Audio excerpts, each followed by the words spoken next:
Hello everyone, welcome back with another very useful and informative video. In this video, I'll show you how you can activate iMessage on your iPhone or iPad device after updating your iPhone device to the latest version iOS 26. So if you have updated your iPhone device to the latest version iOS 26 and now you want to activate iMessage on your iPhone or iPad device, then here in this video, I'll show you how you can activate or enable iMessage on your iPhone or iPad device after updating it to the latest version iOS 26. So first of all, here you will need to open settings in your iPhone or iPad device.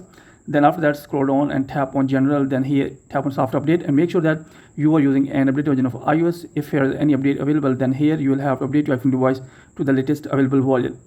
So after that, here you will need to tap on your Apple ID profile. So after that, here you will need to scroll down, then tap on sign in and security. So after that, here you will have to activate your mobile phone number. From here you can easily add or remove number from here, and you can easily activate your mobile phone number to your Apple ID. So after that, here you will need to go back again. Then here you will need to scroll down all the way, then tap on apps. So after that, you will see this tab interface. Here you will need to scroll down, and here you will have to search for message app. So here you will need to search for message. Here message, you will need to tap on this. Then after that, here you will see this interface. Here you can see that here option of iMessage on my iPhone or iPad device. So here you will have to just simply enable this toggle from here.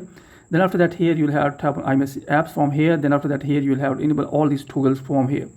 Go back again, and here you will have to scroll down, and here you will have to make sure that the conversation backgrounds is turned on from here. Then here you need to scroll down, and here the option of notify me. Here you will have to turn on this toggle from here. So after that, iMessage will be activated on your iPhone or iPad device. So in this way, you can enable iMessage feature on your iPhone device after updating it to the latest version iOS 26. So that's it from this video. Hopefully you like this video. If you like this video, then please subscribe my channel and also press the bell icon so that you can get my all upcoming videos. Thanks for watching this video.